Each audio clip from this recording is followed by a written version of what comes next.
அனைவருக்கும் வணக்கம். எடப்பாடி பழனிசாமி அவர்களுடைய அணி ஏற்கனவே விக்கிரவாண்டி இடைத்தேர்தலை புறக்கணித்து விட்டதாக எடப்பாடி பழனிசாமி அவர்கள் அறிவித்திருந்தார். பல விமர்சனங்கள் கூட வந்தன. அதிமுக என்கின்ற ஒரு மாபெரும் இயக்கம், அந்த இயக்கம் விக்கிரவாண்டி இடைத்தேர்தலை புறக்கணிப்பது சரியாக இருக்குமா என்று கூட அந்த விமர்சனங்கள் எழுந்தன. ஆனால் எடப்பாடி பழனிசாமி அவர்கள் இல்லை, அங்கே அவங்க முறையாக இந்த தேர்தல் நடக்காது, ஆகினால் நாங்கள் இதை போட்டியிடலைன்னு சொல்லிட்டு சமாளித்தார். ஆனால் தற்போது கிடைத்திருக்கக்கூடிய தகவல் என்ன அப்படின்னா, எடப்பாடி பழனிசாமி அவர்களுக்கும் முன்னாள் அமைச்சர் சி.வி. சண்முகம் அவர்களுக்கும் ஒரு மோதலானது நடைபெற்றிருப்பதாக சொல்லப்படுகிறது. மிக உச்சகட்ட கோபத்தில் முன்னாள் அமைச்சர் சி.வி. சண்முகம் அவர்கள் இருப்பதாகவும் சொல்லப்படுகிறது. ஏன் அப்படின்னா, ஏற்கனவே எடப்பாடி பழனிசாமி அவர்கள் 2017 ஒரு விபத்தில் முதலமைச்சராக ஆனதிலிருந்து தொடர்ச்சியாக 10 தொடர் தோல்விகளை சந்தித்திருக்கிறார். வரக்கூடிய தேர்தல் 11வது தேர்தல். இந்த தேர்தலையும் தோற்றா 11வது தோல்வியை சந்திக்கக்கூடுமே என்று எடப்பாடி பழனிசாமி அவர்கள் அஞ்சி கொண்டிருந்தார். ஆனால் அப்படிப்பட்ட வேலையில் தான் அவருக்கு ஒரு ரிப்போர்ட் கிடச்சிருக்கு. என்ன அப்படின்னா, சி.வி. சண்முகம் அவர்கள் இந்த விக்கிரவாண்டி இடைத்தேர்தலில் போட்டியிட விரும்புவதாகவும், அப்படி ஒருவேளை சி.வி. சண்முகம் அவர்கள் இந்த விக்கிரவாண்டி இடைத்தேர்தலில் போட்டியிட்டார் அப்படின்னா அவர் வெற்றி பெறுவதற்கான வாய்ப்புகள் அதிகம் என்பது போலவும் ஒரு தகவல் எடப்பாடி பழனிசாமி அவர்களுக்கு கிடைத்திருக்கிறது.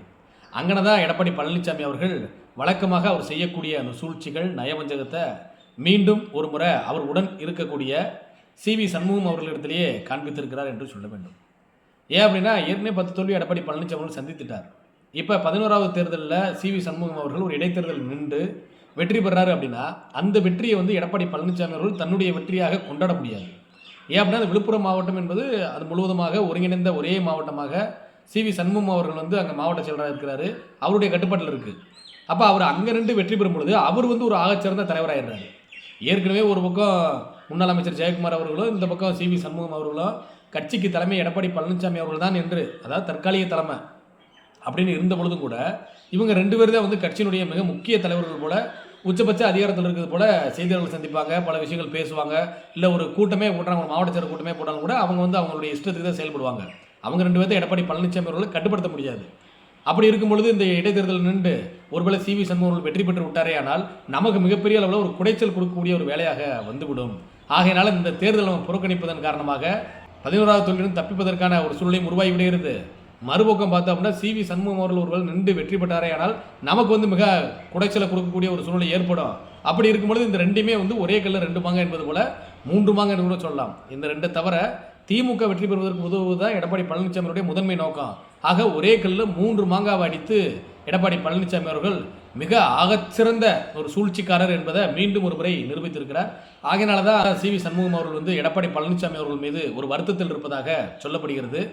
விரைவில் இது பற்றிய முழுமையான தகவல் வரும். ஏன்னா ஏற்கனவே 2019 அங்கே விக்கிரவாண்டி இடைத்தேர்தலில் அனைத்து இந்திய அண்ணா திராவிட முன்னேற்ற கழகம் சார்பாக போட்டியிட்டு அந்த இடைத்தேர்தலில் வெற்றி பெற்றிருக்கிறோம். அப்படி இருக்கும்பொழுது இந்த தேர்தலை புறக்கணிப்பதற்கான காரணம் இதுவரை புரியாத புதிராக தான் இருக்கிறது.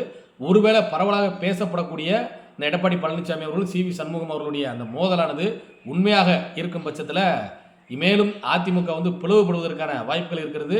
அதை தாண்டி ஏற்கனவே பல பேர் பல அரசியல் விமர்சகர்கள் சொல்வது போல இன்னும் 2-3 மாதங்களுக்கு உள்ளாக ஒருங்கிணைந்த அதிமுக உருவாவதற்கான வாய்ப்பும் கூட அதிகமாகத்தான் இருக்க செய்கிறது.